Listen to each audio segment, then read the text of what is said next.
Bom dia, gente, sejam bem-vindos. Estamos no capítulo 3, penúltimo capítulo do Antigo Testamento, quase finalizando. Poxa, cara, sério, quem tá muito contente com isso? Poxa, eu tô, principalmente eu, né? Tô aqui desde o início. Então, chegamos aqui e o Senhor não para de falar conosco. Fico muito contente com isso, né? Porque a gente vê que toda palavra, né, ela foi realmente inspirada pelo Espírito Santo, de maneira que toca profundamente quem tem interesse em conhecer cada frase, cada palavra ali, né? Tenho certeza que da maneira que me tocou algumas vezes foi diferente, né? A gente vê aí, né, a multiforme graça e sabedoria que ele derrama, sabe? Para uns ele chama atenção uma coisa, para outros outra. E o capítulo 3 de Malaquias é esse que vai falar ali sobre os dízimos e as ofertas, sobre esse abrir as comportas dos céus, mas também tem outras partes muito importantes, interessantes, específicas ali que me chamam a atenção. Normalmente é porque eu gosto de originalidade, então eu fico relutando com as coisas que são, né? Com as coisas que eu já ouvi. Então eu busco sempre algo novo, algo fresco. E eu vejo que realmente o Senhor tem dado e tem às vezes nos orientado assim por uma parte, né? Por outra parte.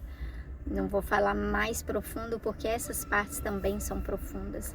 Não às vezes como colocam como dá o dízimo que o Senhor vai abrir as janelas do céu. Não é sobre isso. É sobre outra coisa. Vamos ver no capítulo.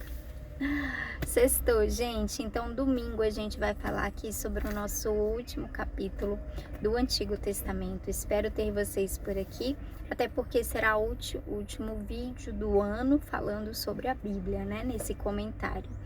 Aí depois a gente vai retornar no dia 1º de janeiro, em nome de Jesus, se assim o Senhor nos permitir, para começar o Novo Testamento, mas ao longo desse tempo aí, nesses próximos 10 dias, do jeito que a gente está fazendo, né, aos sábados parando, eu pretendo estar aqui falando um pouco sobre a comunidade, como vai funcionar, beleza?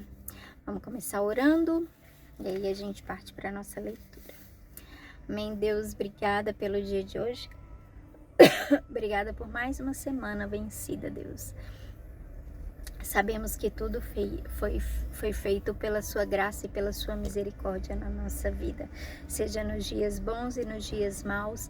Sabemos que o Senhor esteve presente, nos fortalecendo, nos abençoando, sabe, Deus, cuidando de todas as coisas, Deus, pois na sua palavra diz que todas as coisas cooperam para o bem daqueles que amam a Deus, Deus. Então, nós te agradecemos e estamos aqui para aprofundar o nosso relacionamento contigo, o nosso amor, a nossa fé. Portanto, fala conosco, abre o nosso entendimento, o nosso coração em relação à tua palavra. É o que eu oro, te peço pela vida de cada um aqui, pelo final de semana de cada um, que seja com responsabilidade, com prudência e sempre convidando o Senhor para estar ali, entre elas e à frente delas, em nome de Jesus. Amém? Então bora. Hoje eu vim pro carro, fui expulsa lá do nosso espaço. Minha mãe ia ter cliente muito cedo. Bora. Vai dizer assim: o Senhor Todo-Poderoso diz: eu enviarei o meu mensageiro para preparar o meu caminho. E o Senhor, a quem vocês estão procurando, vai chegar de repente ao seu templo. E está chegando o mensageiro que vocês esperam, aquele que vai trazer a aliança que farei com vocês. Mas quem poderá aguentar o dia em que ele vier? Quem ficará firme quando ele aparecer? Pois ele será como fogo para nos purificar, será como sabão para nos lavar. Ele se sentará para purificar os sacerdotes, os descendentes de Levi, como quem purifica e refina a prata e ouro no fogo. Assim, eles poderão oferecer a Deus os sacrifícios que ele exige. Então, as ofertas trazidas pelo povo de Judá e pelos moradores de Jerusalém agradarão a Deus como acontecia nos tempos passados. O Senhor Todo-Poderoso diz ao seu povo: eu virei julgá-los e darei sem demora o meu testemunho contra todos os que não me respeitam, isto é, os feiticeiros, os adúlteros, os que juram falso e os que exploram os trabalhadores e os que negam os direitos das viúvas, dos órfãos e dos estrangeiros que vivem com vocês. O Senhor diz: eu sou o Senhor e não mudo. É por isso que vocês, os descendentes de Jacó, não foram destruídos. Vocês são como seus antepassados, abandonam as minhas leis e não as cumprem. Voltem para mim e eu voltarei para vocês. Mas vocês perguntam: como é que vamos voltar? Eu pergunto: será que alguém pode roubar a Deus? Mas vocês têm roubado e ainda me perguntam: como é que estamos te roubando? Vocês me roubam nos dízimos e nas ofertas. Todos vocês estão me roubando e por isso eu amaldiçoo a nação toda. Eu, Senhor Todo-Poderoso, ordeno que tragam todos os dízimos aos depósitos do templo, para que haja bastante comida na minha casa. Ponham-me à prova e verão que eu abrirei as janelas do céu e farei cair sobre vocês as mais ricas bênçãos. Não deixarei que os gafanhotos destruam as suas plantações e as suas parreiras darão muitas uvas. Todos os povos dirão que vocês são felizes, pois vocês vivem numa terra boa e rica. Eu, Senhor Todo-Poderoso, estou falando. O Senhor diz: vocês falaram mal de mim e ainda perguntam: o que foi que falamos contra ti? Vocês dizem: não vale a pena servir a Deus. Não adianta nada a gente fazer o que o Senhor Todo-Poderoso manda ou vestir roupas de luto para mostrar a Ele que estamos arrependidos. É fácil notar que os orgulhosos são felizes e a gente vê que tudo dá certo para os maus. Quando põem o Senhor à prova, eles não são castigados. Então, os que temiam o Senhor falaram uns com os outros e ele escutou com atenção o que estavam dizendo. E na presença dele foram escritos no livro os nomes dos que respeitavam a Deus e o adoravam. O Senhor Todo-Poderoso diz: eles serão o meu povo. Quando chegar o dia que estou preparando para eles, serão o meu próprio povo. Eu terei compaixão deles como um pai tem compaixão do filho que lhe obedece.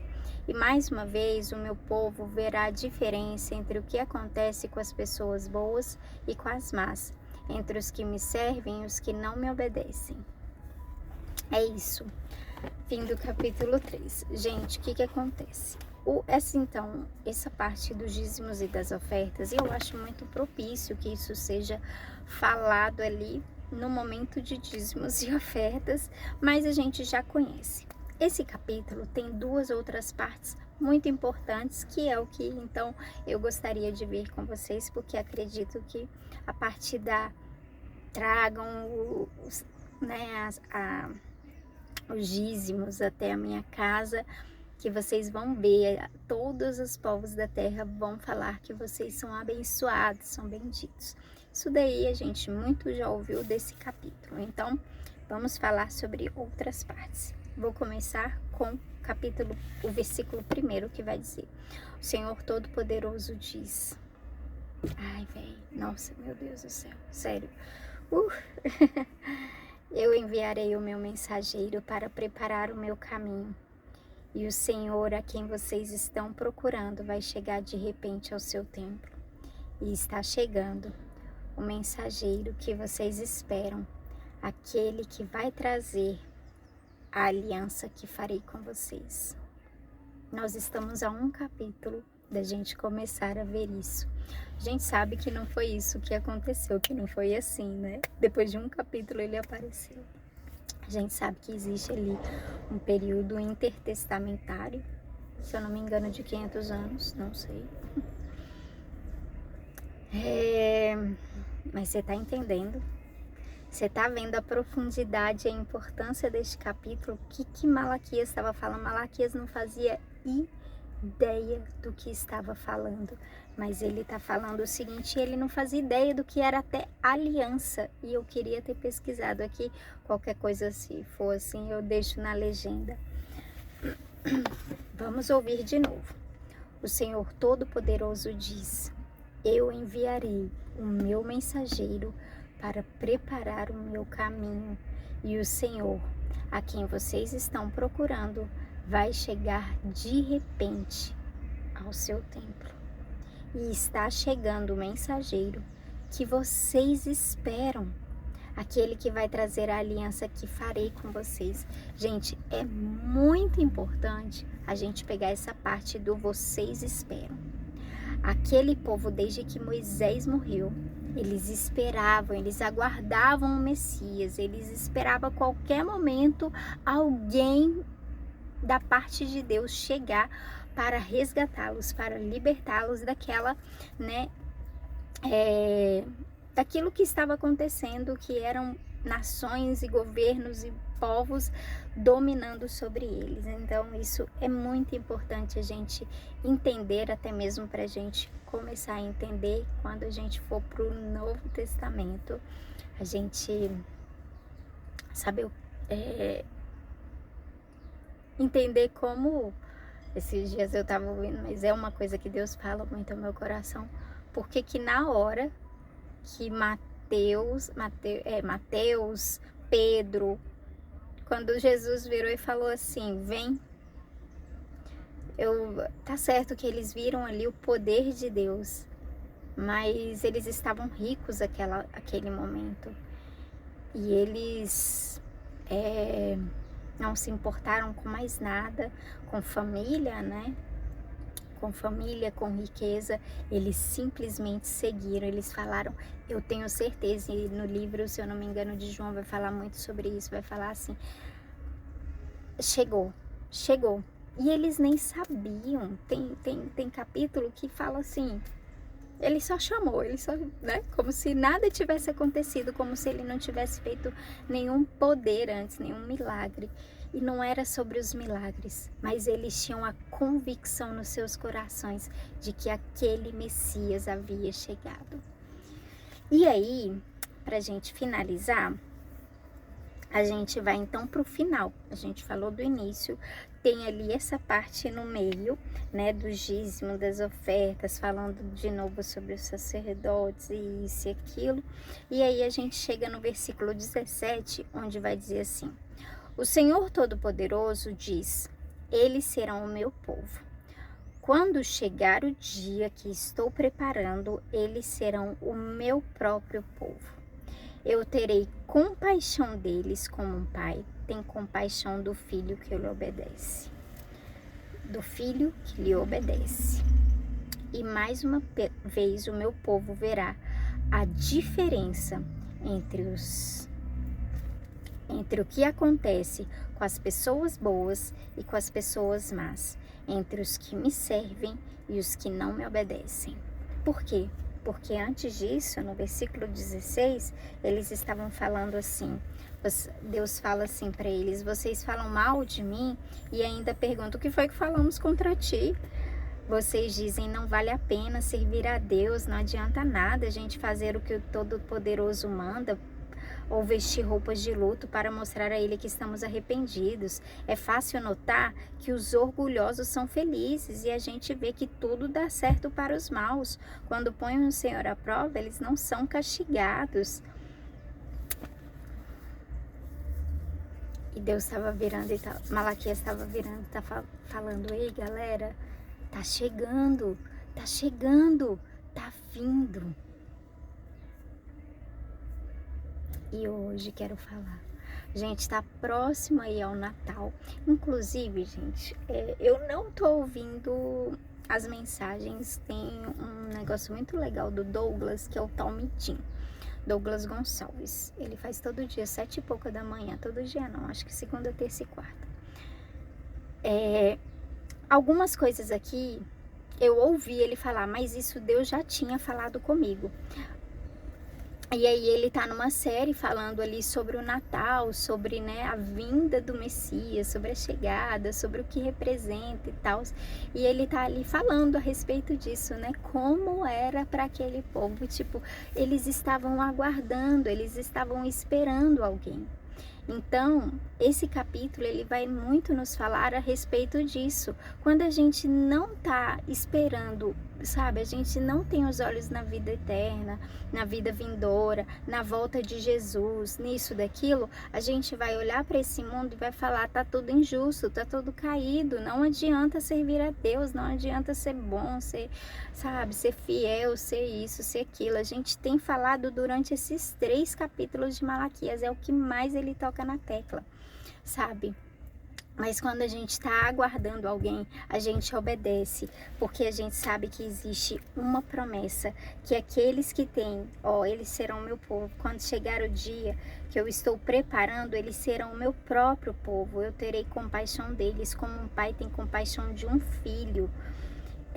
E mais uma vez o meu povo verá a diferença entre o que acontece com as pessoas boas e as más, entre os que me servem e os que não me obedecem. E em outra parte aqui, eu não vou saber, e na presença dele foram escritos no livro os nomes dos que os respeitavam a Deus e o adoravam. Gente, tudo isso existe. Tudo isso é real. O mundo espiritual é mais real do que o mundo físico. A gente precisa viver as nossas vidas olhando para a eternidade, pensando que não acaba aqui. A vida aqui é muito rápida, ainda que você viva 120 anos. É muito pouco comparado com a vida eterna. Esses dias, meu tempo já se esgotou. Minha mãe estava... Eu e minha mãe, a gente estava muito brava com o Moraes. Na verdade, eu... Todos os dias ele deixa a gente muito brava. E aí a gente, não sei o quê. Quase que eu mando o homem pro inferno, mas eu lembrei, cara, o inferno é muito tempo. O inferno é muito tempo. O inferno é o resto da vida. E é o resto da vida sofrendo coisas terríveis. O Senhor fala na sua palavra. A gente não pode desejar isso para ninguém. A gente não pode desejar o inferno para ninguém, ainda que essa pessoa esteja nos fazendo sofrer nessa terra, nessa vida, que é, assim, coisa de 20, 30 anos. Poxa, Marina, tá ruim, tá difícil, né? Esse povo, Felipe Martins, pessoas que a gente vê que é claramente inocente, sendo condenadas, levadas à cadeia, às vezes sendo torturadas, a gente nem sabe o que tá acontecendo. Parece muito ruim, mas ainda assim, o inferno é muito pior.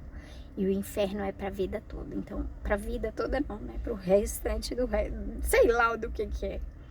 Então, a gente não pode condenar ninguém ao inferno. A gente tem que começar primeiro a pautar as nossas vidas na obediência do Senhor, independente se as coisas estão dando certo ou estão dando errado, se o mundo está bom ou se o mundo está ruim. E procurar salvar o máximo de pessoas que necessárias. Porque essa palavra é sobre a vinda do Senhor, aquele dia. E Ele está chegando e Ele vai vir. E eu não sei se os nossos olhos verão, mas a gente deve ansiar também por isso. E é outra coisa que a gente vai falar mais pra frente. Deus abençoe, passei muito do meu tempo. Bom final de semana, até domingo com o último capítulo de Malaquias. Esteja aqui. Tchau, tchau.